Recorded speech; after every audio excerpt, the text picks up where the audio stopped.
Okay, let's take a look at the Bureau of Economic Analysis. So here we are at the BEA's website, and this website has a wealth of information, probably an overwhelming wealth of information. There's so much going on here that it probably is nice to have a little bit of a tutorial in where we want to look for GDP numbers. So you can find GDP numbers in a couple different ways. You could read the report, Gross National Product Report. This is the latest report right here. And this is what a BEA report looks like, okay? And we read these quarterly. We're always, I don't want to say sitting on the edge of our seats, but we're sitting on the edge of our seats waiting for the latest numbers to come out. And there's another one due out at the end of this month, and it is written like a data report. So for all practical purposes, we can go ahead and skip looking at the data report, and from the main website, if you go to bea.gov, if you scroll down and come down here to interactive tables and click on that, you are going to, I'll open it in the full screen. You are going to be able to very easily decide what you want to look at. They have national data already put together that we could peek at very easily. So let's go ahead and start at GDP and personal income. So we're just going to click on that, and it is going to open another website. And right here where it says begin using the data, go ahead and click on begin using the data. Should use my other mouse. For some reason this one's sticking. Okay, so now we have all sorts of GDP information in front of us, and we're going to start here with section 1, domestic product and income. Each one of these is a very large section, so we'll start with this one, and then we're going to scroll down a little bit, and we're going to start with table 1.15. Okay, this is the easiest way to look at our current GDP numbers.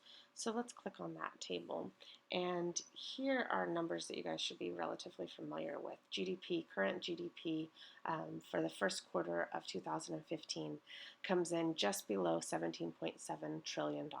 Okay, and now our wonderful expenditure approach, where we know that GDP is equal to personal consumption plus business investment spending, plus government spending, and our foreign sector of net exports. All of this information is right here in front of us. Okay, so let's just take a minute and kind of go through some of this data. So the overall personal consumption expenditure approach, we see that $12.1 trillion was spent on the first quarter of 2015. We're on track for $17.7 trillion in GDP to be produced this year. And we can break this down by looking at goods that households purchased, and we can look at durable and non-durable goods and services. So obviously goods and services need to add up to 100%. So within the goods department, we can look at durable goods, non-durable goods, and goods and services combined. Okay, now down to business investment spending. A little bit more going on in business investment spending. Okay, but keep in mind how different these numbers are. Consumption spending is roughly 2/3 of our gross domestic product, which isn't surprising when payments to labor are 70% of production costs. So basically, everything that's produced in the United States, the cost of that production, 70% of that is going to households in the form of labor costs.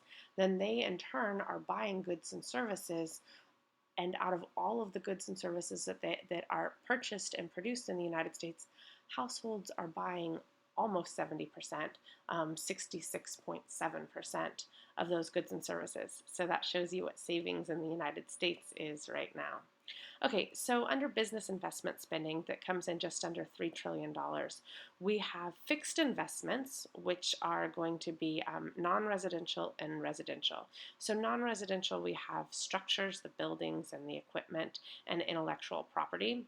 And then we have the residential properties, and this last one is changes in private inventories. So a lot of times when we see that the car was produced in 2015 but not sold until 2016, it's going to be a change in private industries right here. private inventories right here. Okay, net goods and services. This is our last category in our typical C+I+G+X minus M category. And these are our net exports. And we know that we have a trade deficit. We are a nation that imports more than we export. So we have about $500 billion or $558 billion of a deficit that we import more than we export. So we do still export a lot of goods and services.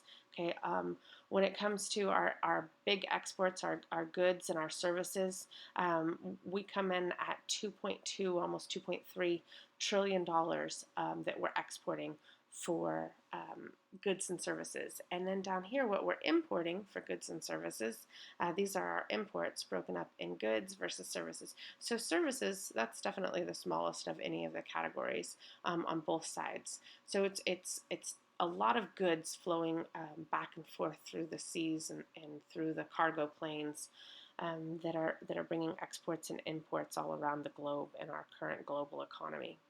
The last component, and the BEA does it a little bit different. They put the government expenditures at the bottom. So in 2015, we are on track for the government to spend almost $3.2 trillion this year towards goods and services that are domestically produced. Okay, so the federal government is going to be spending a little over $1 trillion, $1.2 trillion, and then state and local governments combined are going to be spending just under $2 trillion. So just for political fun right here, we see a huge